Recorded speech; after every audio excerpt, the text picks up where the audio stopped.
যাব না করেও কর্তামশাইয়ের বারবার বলাতে ওনারই পরিচিত এক বন্ধুর বাড়িতে নিমন্ত্রণের উদ্দেশ্যে আমরা রেডি হয়ে নিয়েছি।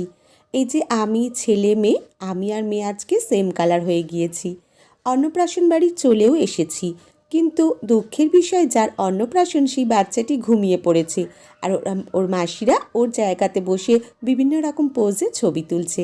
তো আমরা একটু ঘোরাফেরা করে একটু স্টার্টার নিয়ে চলে এলাম খাওয়ার জায়গা। মেনুতে ছিল নান, তার সাথে ছিল কাবলি ছোলার তরকারি, ফিশ কাটলেট সাথে স্যালাড, তারপর এলো ভেটকি মাছের পাতুরি, আর ছিল কাতলা মাছের কালিয়া। যেহেতু বাচ্চার অন্নপ্রাশন তাই মাংস ছিল না। আর লাস্ট পাতে যেগুলো থাকে পাঁপড় ভাজা, মিষ্টি, দু রকম মিষ্টি ছিল, রসগোল্লা এবং সন্দেশ, সাথে ছিল দই। তো সকলে মিলে জমিয়ে খাওয়া দাওয়া সেরে চলে আসলাম বাড়িতে। টাটা।